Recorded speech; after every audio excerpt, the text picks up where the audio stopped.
견훤 농부의 아들에서 왕이 되다. 1장 농부의 아들 세상을 바라보다. 신라 말기 나라는 혼란에 빠져 있었습니다. 귀족들은 서로 싸우고 백성들은 무거운 세금에 허덕였습니다. 도적들이 곳곳에서 날뛰었습니다. 이때 현문경의 한 농가에서 견훤이 태어났습니다. 어려서부터 힘이 세고 성격이 시원시원했습니다. 하지만 농부의 아들이었기에 출세할 길이 없었습니다. 당시 신라는 골품제라는 제도가 있었습니다. 귀족 가문이 아니면 아무리 능력이 있어도 높은 벼슬을 할 수 없었죠. 견훤은 군인이 되었습니다. 처음엔 말단 군인이었지만 싸움을 잘했습니다. 도적을 잡는데 큰 공을 세웠습니다. 상관들이 그를 알아봤습니다. 저 사람은 보통 사람이 아니야. 하지만 신라는 그에게 기회를 주지 않았습니다. 출신이 낮다는 이유만으로요. 견훤은 생각했습니다. 이 나라는 이미 끝났구나. 2장 신라를 떠나 새 세상을 꿈꾸다. 견훤은 결심했습니다. 내가 직접 새로운 나라를 만들겠다. 과감하게 신라를 떠났습니다. 그는 전라도 지방에서 군사를 모으기 시작했습니다. 백제의 옛 땅을 되찾자. 이 말에 많은 사람들이 모여들었습니다. 백제는 신라에게 망한 지 200년이 넘었지만 사람들은 여전히 백제를 그리워했습니다. 견훤은 백성들을 잘 대했습니다.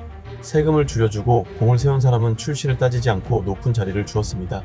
이런 모습에 지방의 유력자들이 하나둘씩 그를 따랐습니다. 불과 몇 년 만에 전라도와 충청도 일대가 견훤의 손에 들어왔습니다. 농부의 아들이 이제 수만 명의 군사를 거느린 지도자가 되었습니다. 사람들은 그를 후백제의 왕이라 불렀습니다. 견훤 스스로도 나는 백제를 다시 세운다고 선포했습니다. 3장 백제의 부활 후백제의 탄생. 900년 견훤은 전주의 도읍을 정했습니다. 정식으로 나라를 세우고 왕이 되었습니다. 이것이 후백제입니다. 견훤은 백성을 위한 정치를 했습니다. 농사를 장려하고 세금을 낮췄습니다. 절을 보호하고 문화를 발전시켰습니다.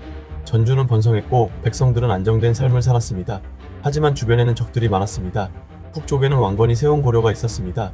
동쪽에는 아직 신라가 남아 있었습니다. 세 나라가 서로 싸우는 후삼국 시대였습니다.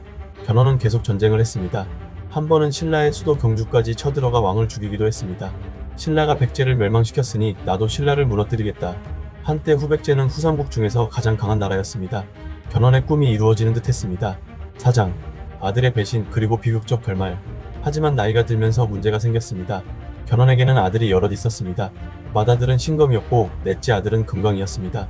견훤은 넷째 아들 금광을 후계자로 정했습니다. 그런데 맏아들 신검이 이를 받아들이지 못했습니다. 935년 충격적인 일이 벌어졌습니다. 신검이 동생들과 함께 반란을 일으킨 겁니다. 아버지 견훤을 금산사라는 절에 가두었습니다. 그리고 스스로 왕이 되었습니다. 견훤은 절에 갇혀 매일 울었습니다. 내가 아들을 잘못 키웠구나. 하지만 포기하지 않았습니다. 몇 달 뒤 견훤은 절을 탈출했습니다. 그리고 평생의 적이었던 고려의 왕건에게 갔습니다. 나를 도와 내 아들을 쳐주시오. 왕건은 견훤을 받아들였습니다. 견훤은 직접 고려 군대를 이끌고 후백제를 공격했습니다. 아버지가 아들과 싸우는 비극이었습니다. 결국 후백제는 무너졌습니다. 신검은 붙잡혔고 왕건이 삼국을 통일했습니다. 견훤은 왕건 곁에서 여생을 보냈습니다. 농부의 아들로 태어나 왕이 되었지만 아들에게 배신당한 비운의 영웅. 그것이 견훤의 마지막 모습이었습니다.